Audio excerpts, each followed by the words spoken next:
Good morning, my name is Justin Hopkins, and we did our case on Oak Industries. All right, to start with a little background on the company. Oak is a California-based company that was established in the 1930s as a manufacturer of car radio components. It did struggle during its first few years, like its other competitors, due to the Great Depression, but it was able to persevere. In the 1960s, it expanded into the cable television industry. It experienced some great growth due to its vast technological innovations. And then in 1977, Oak decided to go into the subscription television services, which proved to be very successful. It quickly became the largest operator of subscription television services nationwide. And then in the 1980s, its subscription television subsidiary actually became its primary source of revenue. Now here's a little video of the reenactment of the case. Hey guys, I call this meeting because I'm becoming quite concerned that our company may be unable to sustain our impressive growth rates for our annual profits.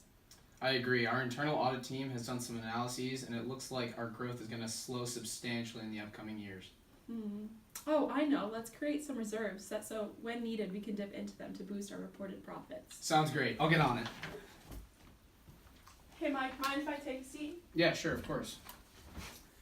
Things aren't looking good. I'm concerned. Our new subscription television operations in Dallas and Phoenix aren't performing as well as I would like. I think it is time we dip into those rainy day reserves. We have too much inventory, technology is advancing, we have a record amount of returns, and a lot of our sales are being deemed uncollectible. It is earlier than we thought we would have to, but I guess you're right. I'll get on it. Hey team, us important people decided to release several mil of those reserves we have. Are you sure about that?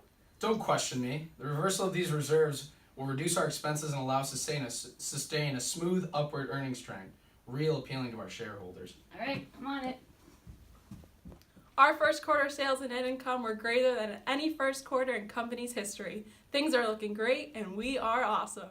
OMG, if we book the $40 million of additional expenses, we're going to have a loss. Calm down, calm down. I have an idea.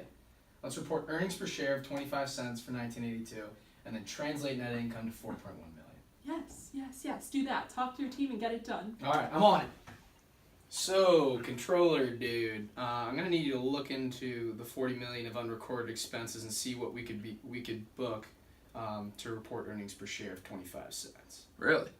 Yeah, what's your problem, guy? Okay, let me just do some quick calculations. All right, here it is.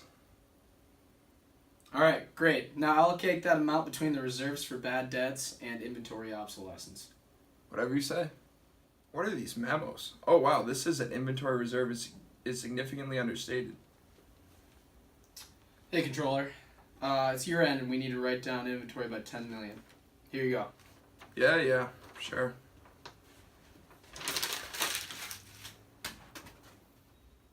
Arthur Anderson wants all these documents. I'm definitely not giving them up. You know what? I'll give this document to them, but I'll just adjust it so it looks real and reliable. This looks weird. We should look into this. This is a misleading memo that leads to an inaccurate analysis of Oak Industries. Freeze, SEC. All right, so now we're going to get into the fraud that actually took place. So, as you saw in the reenactment in 1980, Oak's top executives became concerned that they could not continue the impressive growth that they had seen in the prior 2 years. What they decided to do was create reserves made up of overstatements of the company's allowance for inventory obsolescence and uncollectible accounts. What this would allow them to do is they could smooth earnings and continue growth in years where their earnings were not as good. What they did not expect is that they would be forced to dip into those reserves much sooner than expected. This was due to a number of reasons, including unexpected low sales, stockpile of obsolete inventory, higher rate of sales returns, higher uncollectible receivables.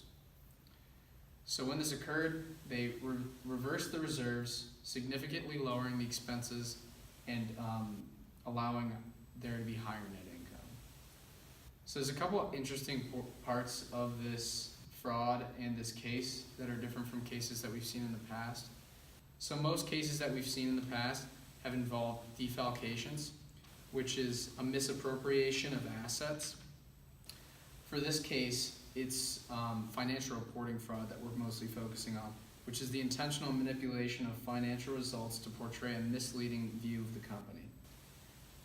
The difference between them is with defalcations, it's mostly 1 or 2 employees committing the fraud, while with financial reporting fraud, it requires a bit more people, and it's typically carried out by the executive board of the company. Another thing that we see in this case, which is a bit different from most fraud that we've seen, is that they are being fraudulent to be overly conservative. In most financial reporting fraud, you would see the company wanting to show themselves off as overly aggressive and having better earnings so that they could increase their stock price. But since this company saw that in future years they might not have as much success, they decided that creating these reserves and being overly conservative was the safest way to go. Now I would like to discuss the fraud triangle. As we have learned in class, there are 3 parts of committing fraud: pressure, opportunity, and rationalization. The pressure for Oak Industries was displayed externally and internally. Externally, the executives felt pressured by economic trends to smooth out their earnings so that they keep up with the competition in the market. Internally, the CEO and the CFO pressure the controller to participate in the fraudulent activity. The opportunity came at the allowance of financial reporting fraud when the controller was pressured to make misstatements in their financial statements. The rationalization of the fraud was the idea that the changes made was the only option to keep earnings smooth and improving, which would be appealing to their stockholders. So I'll be talking about the relevant standards that we found in this case, and the first one is from the AICPA Conceptual Framework for Members in Public Practice, and this standard discusses what a CPA should do when facing pressures. So they should think about the situation and see if it would lead a reasonable and informed third party who is aware of the relevant information to conclude that there is a threat to the member's compliance with the rules that is not at an acceptable level. So basically the controller did not do this because instead of thinking through the situation, they just followed what the CEO and CFO told them to do, and that's it. So the next standard that we found is from the AICPA Management Responsibility Section .02, and this states that management is responsible for accepting responsibility for the preparation and fair presentation of the ATES client's financial statements in accordance with the applicable financial reporting framework. So basically, Oak Industries management did not comply to this because the CEO and CFO were pressuring internal auditors and the controller to manipulate the financial information, and they had provided misleading memos to the external auditors, and they had 2 sets of loss exposure analyses, one for Arthur Andersen and the next for internal decision makers. And finally, the last standard that we found was from the AICPA Preparing and Reporting Information, Section .02, which states that members who are responsible for recording, maintaining, preparing, approving, or presenting information should do so in accordance with the integrity and objectivity rule.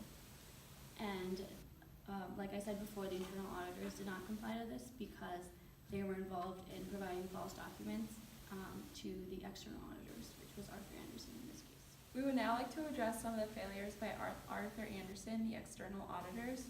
First of all, they did not do their own test of inventory for obsolescence or on the accounts receivable account to deem uncollectible receivables. They also disregarded the failure by Oak Industries to provide requested documents and kept moving forward with the audit. Additionally, they used internal documents such as the memo or loss exposure analysis as evidence, which were altered documents that they did not realize. All right, now we're going to discuss the SEC imposed sanctions. So the SEC issued in June 1985 and 1986